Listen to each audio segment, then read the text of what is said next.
Nigeria's power generation dropped 2,841 megawatts in 1 week. Official. Nigeria's power generation dropped 2,841 megawatts in 1 week. Official.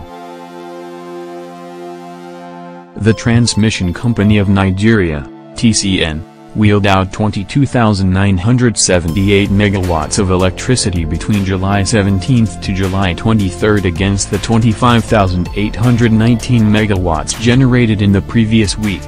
Power generation dropped by 2,841 megawatts between the two periods.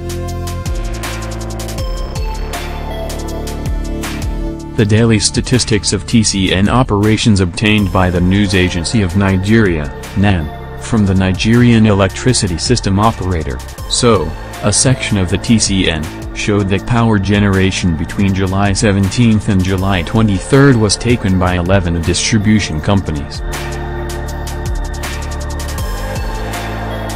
According to the statistics, the daily power generation during the period were 3,227 MW, 3,504 MW, 3,285 MW, 3,656 MW, 3,579 MW, 2,898 MW and 2,829 MW, respectively.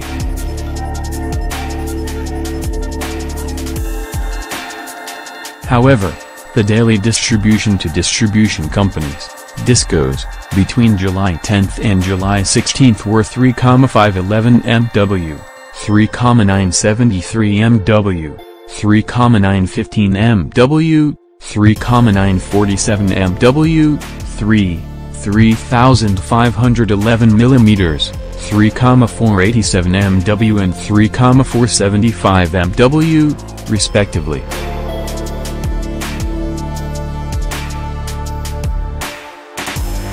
The TCN indicated that the national peak demand forecast stood at 19,100 MW, of which 11,165.40 MW was the installed available capacity, 7,139.60 MW was the available capacity, 7,00 MW was current transmission capacity and network operational capacity of 5,500 MW.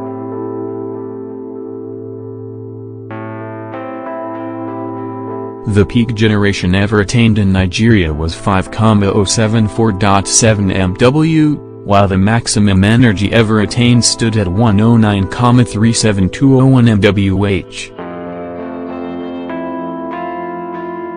MWh. Thomas, the president of Nigerian Gas Association, said that the nationwide shortage of available natural gas supply was the most critical issue facing the Nigerian power sector. Mr. Thomas said that his association, gas producers and investors in the country would be at ease if the natural gas shortage was checked at least in the short term. According to him, the shortfall in natural gas supply has been further worsened by pipeline vandalism. Mr. Thomas said the problem was impacting on cost-reflective electricity tariffs, unworkable power purchase agreements, PPAs, and over-regulation of gas price. He urged the federal government to take actions to resolve the problem and other challenges that had made further investments unattractive for gas producers, processors, pipelines and transportation companies. Mr. Thomas said that the shortages, being witnessed over the years, would be trivial to the massive economic and social disruptions in future if we fail to act now. A former Minister of Power, Bartholomew Naji, expressed deep concern about the future of Nigeria's power sector. Mr. Naji said the environment was not attractive for investment that would help address various challenges in the industry. He said that foreign investors were not willing to invest in the sector because the federal government had not addressed major issues that would guarantee good returns on investment. He said that many projects had been stalled due to financial constraints and tariff issues. According to him, The tariff must also reflect exchange rate movements, since attachment of tariff to currency movements and adjustments must be done.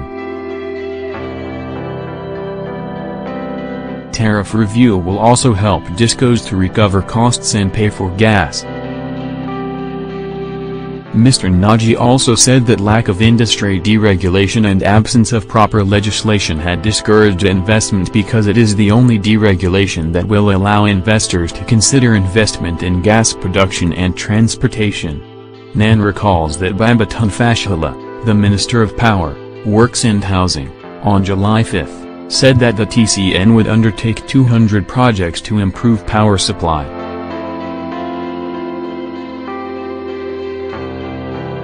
Mr. Fashola said at the Nigeria Energy Forum, NEF, in Lagos, that TCN was concentrating on completing the projects to ensure smooth transmission of energy to the national grid. Electricity is a very topical subject in the country. Lack of it affects production, security, comfort and standard of education. If all of us will draw all energy needs from the grid, we will need over 13,000 megawatts, MW, but unfortunately, the maximum we have from the grid is just 4,700 megawatts, Mr. Fashola said.